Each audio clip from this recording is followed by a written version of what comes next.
हल्द्वानी में आज taxi union द्वारा शपथ ग्रहण समारोह का आयोजन किया गया, जिसमें हल्द्वानी के विधायक सुमित हृदय मुख्य रूप से शामिल रहे। इसी दौरान टैक्सी यूनियन के अध्यक्ष ने कहा, सन 2017 के बाद अब टैक्सी यूनियन को काफ़ी दिक्कतों का सामना करना पड़ रहा है, जिसमें मुख्य रूप से टैक्सी पार्किंग तथा बाहरी टैक्सियों को जिले में आगमन से जिले के टैक्सी चालकों को भारी नुकसान हो रहा है। उन्होंने कहा कि इस दिशा में लंबे वक्त से कार्य लंबित था और अब यूनियन के गठन के बाद इस दिशा में कार्य किया जाएगा ताकि स्थानीय चालकों को राहत मिल सके। इसके अलावा संगठन के अन्य पदाधिकारियों ने कहा कि टैक्सी चालक को लेकर कई योजनाएं चलाई जा रही हैं, लेकिन लाभ नहीं मिल रहे हैं। हमारी कोशिश होगी कि सभी योजनाओं से जोड़ा जाए। इसके अलावा उन्होंने कहा कि स्थानीय चालकों का उत्पीड़न किसी भी प्रकार से बर्दाश्त नहीं किया जाएगा। बाहरी राज्यों से आने वाली गाड़ियों के लिए सख्त नियम बनाना जरूरी है, नहीं तो स्थानीय चालकों का रोजगार खतरे में पड़ सकता है। वहीं हल्द्वानी विधायक ने कहा कि टूरिज्म के लिए लिहाज से टैक्सी चालक सबसे बड़ी कड़ी है और इनकी परेशानियों का हल निकालना बेहद ज़रूरी है। उन्होंने सरकार और परिवहन विभाग पर चालकों का उत्पीड़न करने का भी आरोप लगाया और कहा कि वह चालकों की परेशानियों को विधानसभा के पटल पर उठाएंगे। इस दौरान आज हल्द्वानी में टैक्सी यूनियन का पुनर्गठन किया गया और शपथ ग्रहण समारोह का आयोजन किया गया।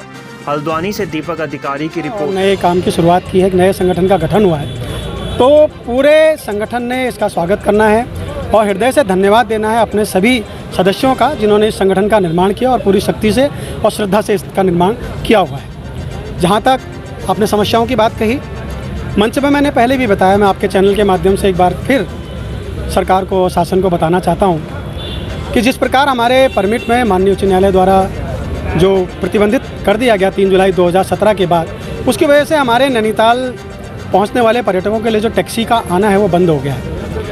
आप देखिए, पंतनगर में एयरपोर्ट है, वहाँ जो सवारियाँ आती हैं काठगोदाम में आती हैं, लालकुआं में आती हैं, तो वो सब गाड़ियाँ जो हैं, जो पर्यटक हैं, वो सब टैक्सियों में नैनीताल को आते हैं। अगर उन टैक्सियों का प्रवेश ही प्रतिबंधित नैनीताल में होगा तो पर्यटक कैसे आएगा?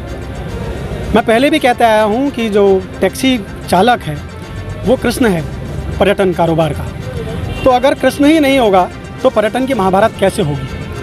तो इस कृष्ण की जितनी भी परेशानियां हैं वो शासन और सरकार ने दूर करनी है। आज टैक्सी के कैरियरों में हमारे प्रतिबंध लगा दिया जा रहा है। सवारी का सामान अगर हम उसकी छत में नहीं रखेंगे, गाड़ी की छत में, तो कहाँ रखेंगे? 9 सवारी गाड़ी में बैठेगी, अगर उस सामान गोद में लेके बैठेगी तो पर्यटक यहाँ क्यों आएगा? समस्याओं को लेके पर्यटक यहाँ नहीं आएगा। अगर हम समाधान लेके चलेंगे, उसके लिए सुविधा लेके चलेंगे, तो बहुत सारा पर्यटक यहाँ पर आएगा और ससम्मान यहाँ से जाएगा और यहाँ से अच्छी यादें लेके जाएगा और देश विदेश में हमारा प्रचार भी करेगा कि वहाँ टैक्सी वाले बहुत अच्छे हैं, वहाँ की सरकार अच्छी है और वहाँ के जितना भी हमने डेस्टिनेशन देखे उसमें पूरा सहयोग। तो समस्याएँ इतनी है कि हम कहते रहेंगे और समस्याओं का निवारण नहीं हो पाएगा, राहत हो जाएगी।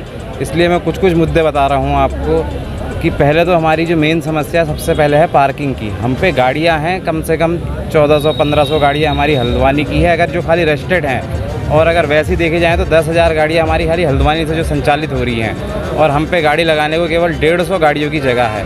अब आदमी हमसे कह रहा है कि दूसरों की गाड़ी आप खड़ी कैसे? आज हमारे जो नैनीताल के इतने हमारे मार्गदर्शक, उनने हमें बताया, सदन के अध्यक्ष साहब ने, कि आप एक पिथौरागढ़, एक बागेश्वर, अगर हम एक गाड़ी भी लगाएं तो हमारा पूरा पार्क भर जाता है, हमारे लोकल के लिए जगह नहीं बचती है।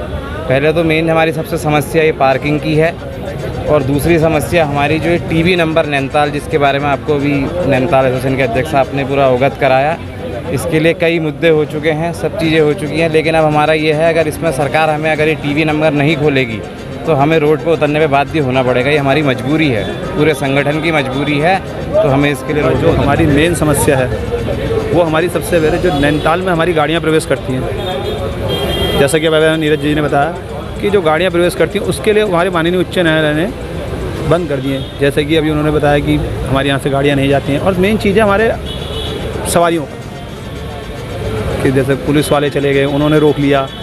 एक अभी मैं आपको एक चीज़ बताता हूँ, एक हमारे यहाँ से ही मेरे काफ़ी भाई बंधु लोग हैं, वो शायद बताना नहीं चाहेंगे, सब डरते हैं। तो एक हमारे यहाँ से पुलिस वाले ही हैं, वो यहाँ से क्या करते हैं, अपने डेली सुबह जाते हैं, शाम को आते हैं बिना पैसों के उसके, और उसके बाद भी वहाँ पे अगर किसी ने उनकी बात नहीं मानी तो उनका चालान हो जाता है। तो ऐसी काफ़ी दिक्कतें हैं जिससे जो हमारे ड्राइवर भाई डरते हैं, वो बताना नहीं चाहते। मैं आपके चैनल के माध्यम से अगर फिर बताना चाहता हूँ कि ऐसी ही समस्या हमारे ख़त्म की जाए। पहले तो मैं अपनी कार्यकारिणी को पूरी बधाई देता हूँ। जो हमारे जो इस समय जो सबसे मेन मुद्दे हैं, सबसे पहले जो हम टैक्सी व्यवसायियों की गाड़ियों में जीपीएस लगाया गया था। जीपीएस लगाने के बाद इन लोगों ने 2 साल बाद सारी कंपनियां इधर उधर भाग गई। संभागीय परिवहन अधिकारियों ने इन लोगों को लाइसेंस दिए थे जीपीएस लगाने के। अब रिन्यूअल के नाम पे 5400 रुपये अलग से लिए जा रहे हैं। सबसे पहले हम इस ठगी को बंद करेंगे।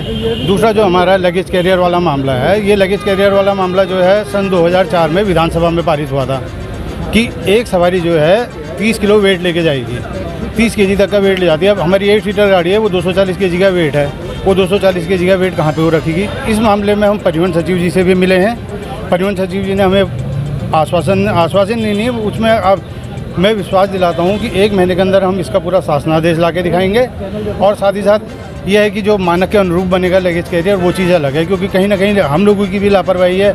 हम गाड़ियों में पीछे से लगेज कैरियर के पीछे से सीढ़ियाँ लगा देते हैं, सवारियाँ चढ़ती हैं। तो समस्या ऐसी है कि जो टैक्सी यूनियन वाले हैं वो हमारे पर्यटन की जो अर्थव्यवस्था है उसके मुख्य संरक्षक और सारथी हैं, और जिस प्रकार से अव्यावहारिकता उनके साथ सरकार के द्वारा और कुछ जो हमारा परिवहन विभाग है विशेषतः उसमें कुछ लोग कर रहे हैं वो सही नहीं है। तो इन सारी समस्याओं से मुझे अवगत कराया गया और मैंने आप लोग को विश्वास भी दिलाया कि सदन के पटल से भी अब अवश्य ये प्रश्न पूछे जाएंगे कि चाहे नैनीताल का मुद्दा हो, चाहे यहाँ के स्थानीय मुद्दे हो। हल्द्वानी जो कुमाऊं का प्रवेश द्वार है, बड़ा महत्वपूर्ण एक क्षेत्र है और ये लॉन्चिंग पैड है पूरे कुमाऊं के लिए। और जिस प्रकार से यहाँ पे टैक्सी यूनियन या फिर टैक्सी की सेवाएं जो लोग दे रहे हैं उनके साथ अव्यावहारिकता जो प्रतीत हुई है, तो अवश्य उस पर प्रश्न उठाना लाजमी बन गया। बात करी जाए पानी की व्यवस्था